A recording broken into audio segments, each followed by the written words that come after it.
तो भाई आईटीआई करने के बाद यदि कहीं सबसे ज़्यादा पे स्केल है प्राइवेट सेक्टर में तो वो है मारुति सुजुकी। और यही रीज़न है कि हर साल हज़ारों कैंडिडेट्स यहाँ ज्वाइनिंग की इच्छा लिए पहुँचते हैं। तो आज हम लोग इसी टॉपिक पर डिस्कस करेंगे और ज्वाइनिंग से पहले फॉर्म फिलअप, एग्ज़ाम, इंटरव्यू आदि से लेकर ज्वाइनिंग के बाद department issue, work profile, salary आदि से लेकर क्लियरेंस तक की बातें करेंगे। सबसे पहले ये जान ले कि यहाँ कितने तरह के एम्प्लॉयज़ काम करते हैं। कंपनी को स्मूथ एंड इजी प्रोडक्शन के लिए कुछ फिक्स्ड एम्प्लॉयज़ यानी परमानेंट एम्प्लॉयज़ की ज़रूरत होती है और कुछ टेम्प्रोरी एम्प्लॉयज़ की। यहाँ जब रिक्रूटमेंट आती है तो सबसे ज़्यादा TW यानी टेम्प्रोरी वर्कमैन, ट्रेड अप्रेंटिस और ST यानी स्टूडेंट ट्रेनिज की आती है। इसके अलावा CW यानी casual workman, work place cleaning employees, AC mechanic employees आदि काफ़ी अन्य एम्प्लॉयज़ कंपनी और कॉन्ट्रैक्टर के बीच एक कॉन्ट्रैक्ट पर आधारित प्रणाली पर काम करते हैं। साथ ही कंपनी परमानेंट एम्प्लॉयज़ को भी समय समय पर कैंपस प्लेसमेंट या सिटी एग्जाम के थ्रू रिक्रूट करती है, जिसके बारे में हम आगे वीडियो में चर्चा करेंगे। अब हम लोग वापस TW, अप्रेंटिस और ST की तरफ आते हैं। मारुति या फिर अलग अलग जगह विभिन्न ITI में कैंपस लगाकर इन्हें हायर करती है या फिर अपनी वेबसाइट पर इनकी रिक्रूटमेंट निकालती है, जिन्हें आप इनके वेबसाइट पर करियर सेक्शन में जाकर देख सकते हैं। यदि आप मारुति सुजुकी ज्वाइन करना चाहते हैं तो इसके लिए मैं आपको गाइड करूंगा। यदि आप बस 10वीं पास है तो आप यहाँ से ST कोर्स कर सकते हैं, जिनकी वैधता 2 साल होती है। ST एक ITI के सिमिलर कोर्स होते हैं। इनके कंप्लीट होने के बाद आपको ऑटोमेटिक मैन्युफैक्चरिंग की ट्रेड सर्टिफिकेट दी जाती है। ST के 2 साल के दौरान कैंडिडेट्स को 12,000 से 14,000 तक की सैलरी दी जाती है। ST के बाद कैंडिडेट ट्रेड अप्रेंटिस कर सकते हैं। ITI पास अन्य कैंडिडेट्स भी मारुति के ऑफिशियल वेबसाइट से ऑनलाइन आवेदन देकर यहाँ ट्रेड अप्रेंटिस कर सकते हैं। अप्रेंटिस की अवधि 1 साल होती है। अप्रेंटिस के दौरान कैंडिडेट्स को 12,000 से 17,000 तक की सैलरी मिलती है, जो कि डिपेंड करता है कैंडिडेट्स के डिपार्टमेंट और ड्यूटी पैटर्न पर। अप्रेंटिस के कैंडिडेट्स अप्रेंटिस के बाद यहाँ TW यानी टेम्प्रोरी वर्कमैन के लिए वापस बुलाए जा सकते हैं तथा अन्य ITI पास कैंडिडेट्स भी ऑनलाइन आवेदन के द्वारा यहाँ जॉब कर सकते हैं। TW की वैलिडिटी 7 महीने होती है और परफॉर्मेंस, बिहेवियर, वर्क एक्सपीरियंस, ली गई छुट्टियाँ आदि इन सब के अनुसार जो पॉइंट्स बनते हैं उनके अनुसार कैंडिडेट्स को कुछ महीने बाद दोबारा TW2 के रूप में बुलाया जाता है। TW2 की भी अवधि 7 महीने होती है और TW2 पूरा करने के बाद कैंडिडेट्स को यहाँ परमानेंट होने का एक मौका दिया जाता है। सिटी एग्जाम का आयोजन किया जाता है, जिसके सहारे कैंडिडेट्स परमानेंट एम्प्लॉयज़ के रूप में कंपनी को अपनी सर्विस देने के सपने देखते हैं। जहाँ TW की पे स्केल 24 से 26,000 रहती है, वहीं सिटी एग्जाम के बाद उन्हीं कैंडिडेट्स की पे स्केल बढ़कर 50 से 60,000 हो जाती है और साथ ही साथ अन्य फैसिलिटीज भी बढ़ जाती हैं। चलिए TW और अप्रेंटिस की सिलेक्शन प्रोसेस और एलिजिबिलिटी क्राइटेरिया की तरफ चलते हैं और आपकी मदद करते हैं ज्वाइनिंग प्रोसेस में। ज्वाइनिंग के लिए किसी भी तरह का फॉर्म फिलअप या अन्य प्रोसेस से कोई भी पैसे नहीं लगते हैं, इसलिए ऐसे किसी भी वेबसाइट पर ना जाए जो मारुति के ज्वाइनिंग के नाम पर पैसे का जिक्र करे। आपको सीधा मारुति के ऑफिशियल वेबसाइट पर आना है। गूगल पर मारुति सुजुकी डालने से आपको पहले या दूसरे ऑप्शन पर यह देखने को मिलेगा। यहाँ करियर सेक्शन पर जाए तथा स्क्रॉल करें, फिर यहाँ टैप करें। यहाँ 2 ऑप्शन है, एक अप्रेंटिस और दूसरा TW। आपको वही ऑप्शन में रहना है जिन्हें आप ज्वाइन करना चाहते हैं। ज्वाइनिंग से रिलेटेड इंस्ट्रक्शंस यहाँ नीचे लिखे गए होते हैं। आगे बढ़ने से पहले आप इन्हें ध्यान से जरूर पढ़ लें। इन इंस्ट्रक्शंस में job location, course duration, selection process, eligible trades, age limit and ITI passing year आदि शामिल है। यहाँ मोस्ट इंपॉर्टेंट चीज़ है एलिजिबिलिटी क्राइटेरिया। जैसे कि अप्रेंटिस के लिए एज लिमिट 18 से 23 साल है। साथ ही गवर्नमेंट ITI कॉलेज से पास्ट कैंडिडेट्स जिनकी पासिंग ईयर 2019, 20 या 21 हो, बस वही कैंडिडेट्स एलिजिबल है। वहीं TW के लिए एज लिमिट 18 से 26 साल है। बाकी अब ITI कहीं से भी पास है, इनसे कोई मतलब नहीं बनता। लेकिन नए नियम के अनुसार स्टेट वाइज सिलेक्शन होनी शुरू हो गई है और इसकी वजह से आपको TW अप्लाई करने से पहले अपनी स्टेट चूज करनी होगी। अब आप इन जानकारियों के साथ आगे अप्लाई नाउ पर टैप कर सकते हैं। यहाँ फॉर्म अप्लाई की लास्ट डेट लिखी हुई है। आपको ध्यान देना है कि जब रिक्रूटमेंट की डेट ओपन हो तभी आप यहाँ फॉर्म अप्लाई कर सकते हैं। आपको बता दूं कि मारुति सुजुकी की 2 HR कॉन्ट्रैक्टर हैं। इनके नाम आप ऊपर URL में नोटिस कर सकते हैं, सनब्राइट और विजन इंडिया। ये मैं इसलिए बता रहा हूँ क्योंकि दोनों वेबसाइट से अप्लाई प्रोसेस में थोड़ा डिफरेंस है। और कहीं सुनी बातें ये भी है कि अगर आप सनब्राइट से एप्लीकेशन डालते हैं तो मारुति सुजुकी के मानेसर प्लांट में ज्वाइनिंग होती है और यदि आप विजन इंडिया से अप्रेंटिस डालते हो तो गुड़गांव प्लांट में ज्वाइनिंग होती है। खैर, हम लोग आगे बढ़ते हैं और फिलहाल हम TW एप्लीकेशन की तरफ बढ़ रहे हैं सनब्राइट वेबसाइट के साथ। रजिस्ट्रेशन पेज में आपको एक नोटिस देखने को मिलता है कि फॉर्म डालते समय आपकी एज 25 साल 10 महीने से अधिक नहीं होनी चाहिए, लेकिन मैं रिकमेंड करूंगा कि 25 साल 6 महीने से 8 महीने तक की एज वाले ही अप्लाई करें, क्योंकि ज्वाइनिंग डिले होने की वजह से कभी कभी कैंडिडेट्स को निराश होना पड़ता है। यह रजिस्ट्रेशन फॉर्म भरना काफ़ी आसान है, जिन्हें भरने में आपको किन्हीं अन्य लोगों की सहायता लेने की आवश्यकता नहीं पड़ेगी। सामान्य से खुद के बारे में जानकारियाँ भरनी है, जिन्हें आप इंग्लिश अल्फ़ाबेट में भरिएगा। नाम, date of birth, email ID, mobile number आदि के बाद शिक्षा स्तर कम से कम ITI ही चुनिएगा। यदि आपका करंट और परमानेंट एड्रेस सेम है तो यहाँ टिक कर ले, अन्यथा अलग अलग भरे। एडिशनल इन्फॉर्मेशन भरते समय यदि ब्लड ग्रुप नहीं मालूम तो कोई भी ग्रुप सेलेक्ट कर ले। मिनिमम 10 डिटेल भरना समझदारी है, बाकी अपनी मर्जी के अनुसार 12वीं और अन्य ग्रेड्स भी आप भर सकते हैं। आगे ITI की सारी डिटेल डालते हुए अप्रेंटिस की डिटेल भी डालें यदि आपने अप्रेंटिस किया हो, अन्यथा आगे बढ़े। यदि वर्क एक्सपीरियंस है तो यहाँ डालें, हालांकि यह कंपलसरी नहीं है। फैमिली इन्फो डालते हुए आगे कंप्यूटर नॉलेज और ड्राइविंग स्किल्स हो तो जरूर भरें। यहाँ दिए गए इंस्ट्रक्शंस के अकॉर्डिंग अपनी डॉक्यूमेंट्स की अच्छी और साफ इमेजेस क्लिक करें और यहाँ अपलोड कर दें।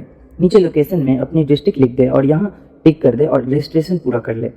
एक बार अपनी सारी डिटेल्स रिव्यू कर ले एवं सुनिश्चित कर ले कि आपका नाम, आपके पिता का नाम, मार्कशीट, पैन कार्ड व आधार कार्ड आदि से मैच करते हो, अन्यथा आगे ज्वाइनिंग में आपको परेशानी हो सकती है। रजिस्ट्रेशन होने के बाद सेव पर क्लिक करें एवं थोड़ी देर वेट करें। आपके सामने एक पेज खुलकर आएगा जहां आपकी रजिस्ट्रेशन ID एवं लॉगिन इंस्ट्रक्शंस लिखे होंगे। आप इनका स्क्रीनशॉट लेकर रख सकते हैं। रजिस्ट्रेशन होने के बाद 15 दिनों से 7 दिनों के अंदर आपको कॉल या मैसेज प्राप्त होगा जो कि आपके एग्जाम और डॉक्यूमेंट वेरिफिकेशन के लिए होगा। आपको बता दिया जाएगा कि आपको किस लोकेशन पर और क्या क्या डॉक्यूमेंट्स लेकर आना है। सामान्यतः ये लोकेशन आपके राज्य या जिले में ही होते हैं। आपको ध्यान रखना है कि आपके पास मूल प्रमाण पत्र के साथ साथ उनकी कम से कम 5 से 5 जेरॉक्स कॉपी मौजूद हो और कम से कम 10 फोटोज। ज़्यादा घबराने की कोई आवश्यकता नहीं है। एग्जाम सामान्य सा होता है जिनमें आसान से मैथमेटिक्स के सवाल, कुछ आपके ITI ट्रेड्स के सवाल एवं कुछ सॉफ्ट स्किल्स के सवाल होते हैं। दूसरी स्टेज में इंटरव्यू होते हैं। आप इन्हें ऐसे समझ लें कि आपको किसी अनजान व्यक्ति से अपनी मुलाकात की जान पहचान की बातें करनी है। सामान्य सा इंटरव्यू डिजिटली वीडियो कॉल में होते हैं और आप बस उनकी आवाज़ सुन सकते हैं। यदि आपको डॉक्यूमेंट में कोई नाम मिसमैच हो या अन्य कोई दिक्कत हो तो अगले स्टेज के लिए आपको नहीं बुलाया जा सकता है, इसलिए अपने डॉक्यूमेंट्स पहले ही सही करवा ले। यदि गड़बड़ हो तो एग्जाम और इंटरव्यू एक साथ ही हो तो हो सकता है कि आपको 1 दिन से अधिक समय लग जाए। इनकी सूचना भी आपको मैसेज में मिल जाएगी। वेरिफिकेशन की सारी प्रोसेस हो जाने के बाद कुछ हफ्तों बाद आपको ज्वाइनिंग के लिए कॉल या मैसेज आएगी और आपको उसी डेट में गुड़गांव के मानेसर प्लांट में मारुति सुजुकी गेस्ट हाउस में पहुंचना होगा। यहाँ आने से पहले अपनी जरूरत की हर चीज़ें लेकर आए जो आपको अगले 7 महीने या 1 साल में आपकी मदद करे। यदि आप 1-2 दिन पहले पहुंच जाते हैं तो यहाँ गेस्ट हाउस में ठहरने की व्यवस्था होती है, जिसके लिए आपको कोई भी पैसे नहीं लगते। यहाँ निर्धारित समय पर आपको ज्वाइनिंग की प्रोसेस शुरू हो जाएगी।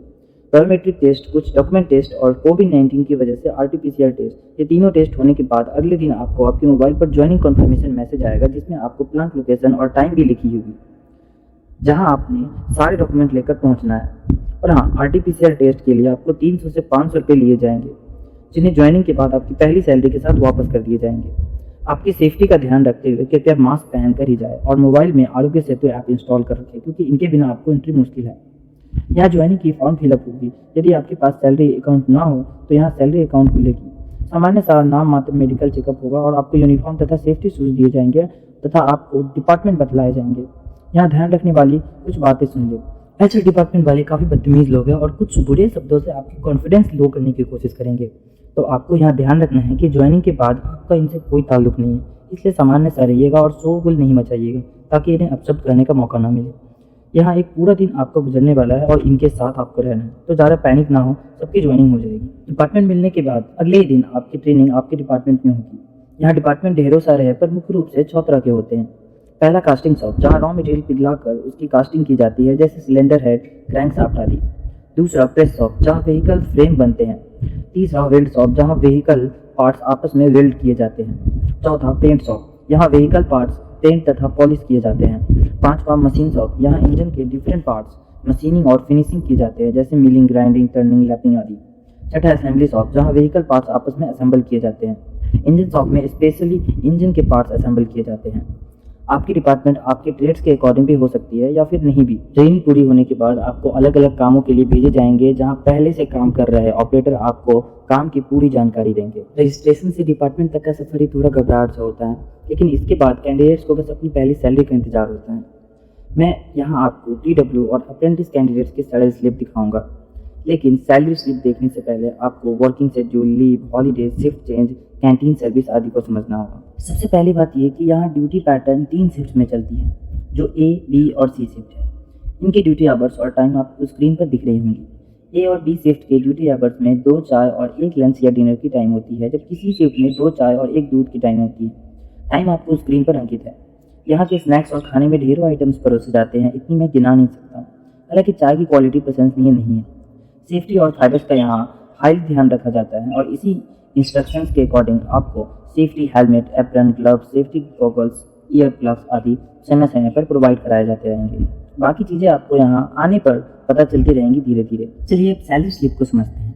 यहाँ TW की सैलरी स्लिप है और आगे हम लोग अप्रेंटिस और कैजुअल वर्कर की सैलरी स्लिप भी देखेंगे। TW के बेसिक पे 12,900 है और 4,605 रुपये आपको रहने के लिए रूम रेंट दिए जाते हैं। यूनिफॉर्म मेंटेनेंस के लिए 1,425 रुपये ऐड किए जाते हैं। बाकी यदि आप सजेशन फॉर्म भरते हैं तो प्रत्येक फॉर्म के 20 रुपये दिए जाते हैं और कम से कम 2 फॉर्म फिल करने होते हैं, उन्हीं के 40 रुपये एज ए रिवार्ड ऐड किए गए हैं। खाने पीने के 300 रुपये दिए जाते हैं, जिनमें से उतने पैसे काट लिए जाते हैं जितने दिन आप खाना खाते हैं। और यदि आपकी सी शिफ्ट है तो मील अलाउंस के रूप में एक्स्ट्रा पैसे ऐड किए जाते हैं और उन्हीं के 120 रुपये ऐड हुए हैं। ये 2,000 रुपये कन्वीनियंस अलाउंस मिलते हैं यानी वाहन भत्ता। यदि गाड़ी वाड़ी है तो उसे मेंटेनेंस के लिए जिनसे आप प्लांट पहुंच सके। साथ में एडिशनल 600 रुपये वाहन भत्ता मिलते हैं, जैसे पेट्रोल आदि मैनेज करने के लिए। लेकिन यदि आप मारुति बस सर्विस का उपयोग करते हैं तो आपको बस ट्रैवल चार्ज इन्हीं फंड से डिडक्ट किए जाएंगे और ना ही आपको एडिशनल कन्वीनियंस अलाउंस के 600 रुपये मिलेंगे। आपको मैंने बी और सी शिफ्ट की जानकारी पहले ही दे दी है और यहाँ बी शिफ्ट के 60 रुपये गुना 5 दिन यानी 300 रुपये और सी शिफ्ट के 80 रुपये गुना 6 दिन यानी 480 रुपये ऐड किए गए हैं। आपको 12 छुट्टियाँ मिलती है जो कि 4 CL और 8 PL के रूप में होती है। 3 महीने के एक क्वार्टर होते हैं, जैसे जनवरी, फरवरी, मार्च। और यदि आप इनसे ज़्यादा छुट्टी लेते हैं तो आपकी सैलरी में ऐड हुए ये अटेंडेंस रिवार्ड 4160 रुपये जो कि पूरे महीने बिना छुट्टी लिए ड्यूटी करने पर मिलते हैं, ये डिडक्ट हो जाएंगे। यदि 3 छुट्टियाँ हुई तो 50% यानी 2,080 रुपये और 4 छुट्टियाँ हुई तो 4160 रुपये कटेंगे। अभी तक जितने भी रुपये ऐड हुए इस सैलरी स्लिप में उन्हें ऐड करने पर 26,930 रुपये बनते हैं, जिनमें से 1,800 रुपये PF, बाकी के लंच और टी के साथ साथ 25 रुपये हरियाणा वेलफेयर फंड के डिडक्ट होकर नेट 24,912 रुपये और 85 पैसे अकाउंट में क्रेडिट होते हैं। जबकि ज्वाइनिंग लेटर में आपको टोटल पेमेंट 27,890 रुपये बताए जाते हैं और कई यूट्यूबर जानकारी के अभाव में यही सैलरी बताते हैं जो कि कैंडिडेट को गुमराह करने का काम करते हैं। यदि स्लिप की टोटल बैलेंस 26,930 रुपये और 1,800 रुपये PF, 50 रुपये मेडिकल और 50 रुपये HLWF यानी हरियाणा लेबर वेलफेयर फंड को ऐड कर दें और एक्स्ट्रा शिफ्ट अलाउंस हटा दें तो 27,890 रुपये पूरे होते हैं। लेकिन 1,800 प्लस 1,800 यानी 36 रुपये PF के कट होते हैं और जो नेट बैलेंस आप पर मंथ अर्न करेंगे वो 24 से 26,000 के बीच या उससे थोड़े अधिक हो सकते हैं। दूसरी तरफ आप ये अप्रेंटिस की सैलरी स्लिप और ये कैजुअल वर्कमैन की सैलरी स्लिप देख सकते हैं। आशा करता हूँ कि यदि आप मारुति सुजुकी ज्वाइन करना चाहते हैं तो आपको किसी भी तरह की अब समस्या नहीं होगी। यदि फिर भी आपको किसी भी तरह की समस्या या सुझाव है तो कमेंट में जरूर बताएं। मिलते हैं किसी अन्य वीडियो में एक नई इन्फॉर्मेशन के साथ। तब तक के लिए गुड बाय, जय हिंद।